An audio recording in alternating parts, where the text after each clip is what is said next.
Bonjour à tous. C'est vraiment un honneur d'être devant vous aujourd'hui pour ce projet au Malawi que nous allons vous présenter en anglais puisque ça se passe au Malawi et donc anglophone.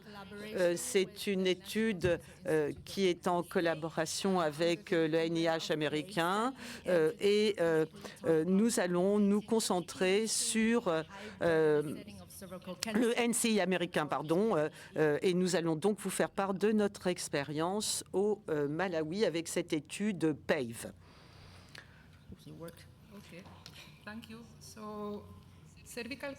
Alors, le cancer du col, c'est le cancer le plus fréquent et la majorité des cas concernent des pays à ressources limitées en raison de mauvais accès à la vaccination et de dépistage précancéreux. Et le Malawi a un des taux les plus élevés de morts par ce cancer du col au monde. Ici, on voit l'histoire naturelle de cette maladie. Plus de 90% sont dus à l'HPV. Alors, une majorité de ces infections HPV vont céder spontanément. Cela dit, on a quand même des infections à haut risque qui peuvent donner des néoplasmes épithéliales. On va les caractériser comme de bas niveau ou de haut grade, CIN 2 et 3, et ce sont ce qu'on appelle des lésions précancéreuses qui vont pouvoir donner lieu à la survenue de ce cancer du col. Ces transformations carcinogéniques prennent plusieurs années et peuvent être influencées par différents types de virus HPV ainsi que par l'immunosuppression telle que par exemple une infection au VIH. Le dépistage de ces lésions précancéreuses c'est tout à fait critique puisqu'on va pouvoir les traiter avec une procédure qu'on appelle thermocoagulation qui va permettre de prévenir la progression vers le cancer du col. Alors, il y a plusieurs méthodes, algorithmes que l'on peut utiliser pour dépister ces lésions précancéreuses. Le VIA, c'est-à-dire l'infection visuelle, la VILI, c'est l'inspection à nu du col après l'application d'acide acétique pour détecter des lésions précancéreuses préexistantes. Alors, même si c'est vrai que c'est pas cher, on l'utilise beaucoup dans les pays à ressources contraintes. Cela dit, sa valeur prédictive est relativement limitée et elle est très opérateur dépendante, cette méthode.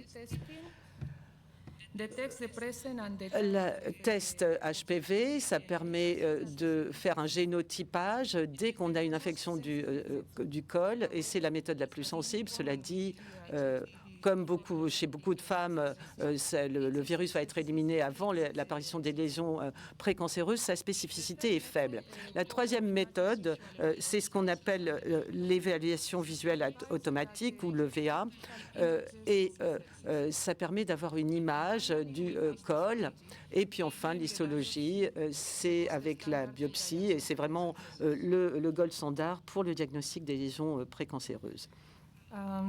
MSF, en collaboration avec le ministère de la Santé, a démarré un programme très complet en 2017 avec le dépistage et le traitement des lésions précancéreuses qui est effectué par des infirmières qui sont basées dans ces centres. Alors, on utilisait au début la méthode VIA, mais donc à l'acide acétique, mais nous avons saisi l'occasion de cette collaboration avec le NCI pour nous diriger vers une approche dépistage, triage et traitement.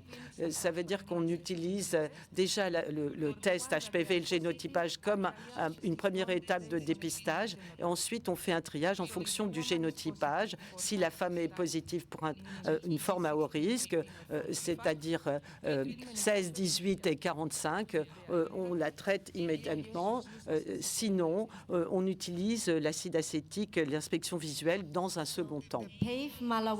Alors cette étude PAVE, Elle a été mise en place pour évaluer la sensibilité de cette approche PAVE en utilisant une évaluation visuelle automatique augmentée par IA pour la comparer à l'algorithme de triage MSF pour classifier les lésions précancéreuses CIN2 et les lésions précancéreuses CIN2 et 3 dans cette population de femmes qui sont HPV positives.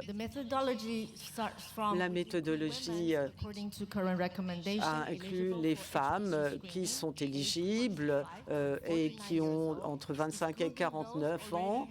On a exclu celles qui avaient subi une hystérectomie et on a demandé aux femmes de participer sur la base de ce test gratuit. Celles qui étaient HPV négatives ont été considérées comme étant à faible risque de développer le cancer du col, donc elles n'ont plus participé à l'étude après. Et celles qui étaient HPV positives ont donc poursuivi l'étude, comme on le voit ici, pour avoir une évaluation VIA, l'acide acétique, une EVA, et puis ensuite la biopsie qui est le gold standard pour comparer les résultats.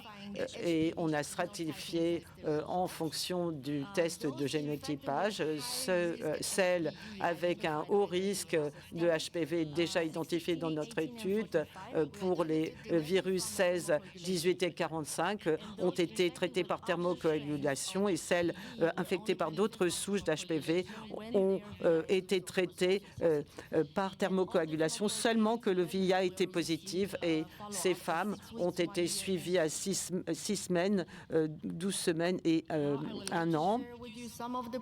Alors, je vais partager avec vous certains résultats préliminaires. Plus de 6 000 femmes ont été testées pour HPV, pour le virus. Et à peu près la moitié d'entre elles, elles avaient été contaminées par le virus, 35,3%.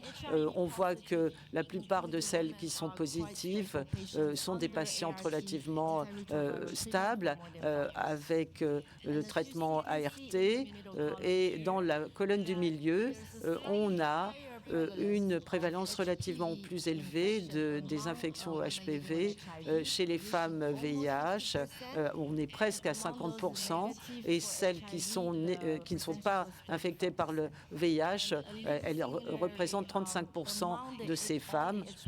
Et sur toutes les femmes HPV+, dans les deux strates, on a à peu près 5% de VIH positives et à peu près presque 5% de lésions précancéreuses identifiées par biopsie. Regardons ça d'un peu plus près, parce que ce qui nous a intéressé, c'est de voir si cette méthode de triage était intéressante par rapport au gold standard. On voit ici la stratification HPV positif-négatif. On a pris toutes les lésions précancéreuses qu'on pouvait identifier dans le gold standard. On a à peu près 20% dans les deux groupes qui sont VIA positifs. Et ensuite, si on compare et qu'on regarde les résultats pour les souches à haut risque, avec un triage sur lésions précancéreuses, on voit un petit peu d'amélioration. On est presque à 50%.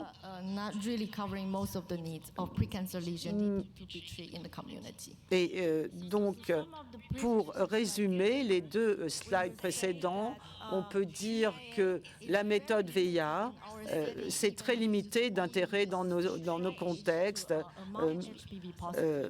et qu'en utilisant la nouvelle méthode de sélection de ces femmes à haut risque, on va améliorer les choses grandement, mais ce n'est pas complètement satisfaisant.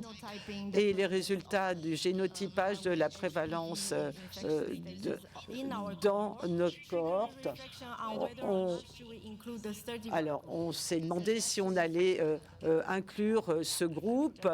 Et j'ai oublié de vous dire ici que le groupe HPV 31 représente une bonne proportion des lésions précancéreuses que nous avons pu identifier dans notre contexte. Et parallèlement, on attend les résultats de l'EVA qui vont être produits d'ici la fin de l'année dans l'étude PAVE. Alors, les limites de cette étude, enfin de ces résultats actuels, l'inclusion, c'est une inclusion opportuniste, donc il faut faire attention avant d'extrapoler nos résultats à toute la population de ce bassin.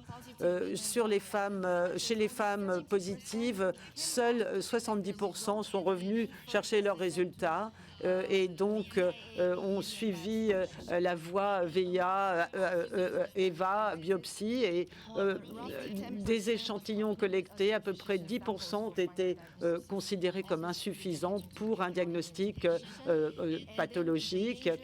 Et c'est vrai qu'on peut discuter des implications opérationnelles parce que on a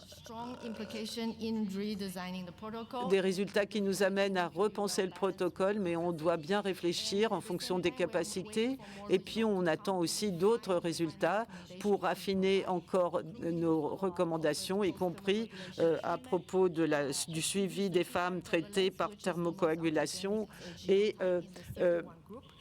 le génotype prédominant de l'HPV dans notre groupe. Et pour conclure, on peut dire que le cancer du col est dépisté avec le dépistage sur HPV est faisable dans notre contexte, que ça améliore le triage. On a un triage amélioré qui... on a des limites, évidemment, et il faut adapter tout cela, les recommandations éventuelles qui seront proposées au contexte que nous connaissons.